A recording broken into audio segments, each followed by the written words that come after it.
Students and my dear parents, BITSAT 2026 session 1 examination సంబంధించి slot booking open చేయడం జరిగింది. మీరు స్లాట్ బుకింగ్ ఎలా చేసుకోవాలి, ఎగ్జామ్ డేట్ టైం అనేది క్లారిటీగా చూపిస్తాను. వీడియో లైక్ చేసి తప్పకుండా షేర్ చేయండి. ఫస్ట్ మీరు సైట్ ఓపెన్ చేసిన తర్వాత సైట్ లింక్ డిస్క్రిప్షన్లో కామెంట్లో పిన్ చేస్తాను చూడండి. అప్లికేషన్ నెంబర్, పాస్వర్డ్ ఎంటర్ చేసి క్యాప్చా నెంబర్ ఇందులో ఎంటర్ చేసిన తర్వాత లాగిన్ పైన క్లిక్ చేయండి. మీ లాగిన్ ఓపెన్ అవుతుంది.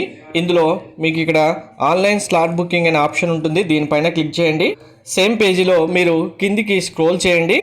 ఇలా డౌన్ స్క్రోల్ చేస్తే మీకు ఆటోమేటిక్గా ఇక్కడ ఒక ఆప్షన్ ఉంటుంది చూడండి, click here to book your test date and slot అనేది, దీనిపైన క్లిక్ చేయండి. మీకు ఇప్పుడు నెక్స్ట్ విండోలో మీ డీటెయిల్స్తో పాటు ఇక్కడ అలాటెడ్ టెస్ట్ సిటీ అని ఉంటుంది, మీకు టెస్ట్ సిటీ అనేది ఇక్కడ చూసుకోవచ్చు. నెక్స్ట్ బుకింగ్ టెస్ట్ డేట్ అనేది మీకు ఇక్కడ 15-16 అనేది డిస్ప్లే వస్తుంది. డేట్ మీకు కావాల్సింది సెలెక్ట్ చేసుకొని బుక్ స్లాట్ అనేది ఇక్కడ మార్నింగ్ ఆఫ్టర్నూన్ 2 ఆప్షన్స్ ఉంటాయి, ఏది కావాలంటే అది సెలెక్ట్ చేసుకొని సబ్మిట్ అని క్లిక్ చేస్తే మీ బిట్షాట్ ఎగ్జామినేషన్ సంబంధించి date and time slot book అవుతుంది. ఇలా అందరూ మీ స్లాట్ బుకింగ్ కంప్లీట్ చేసుకోండి. Thank you.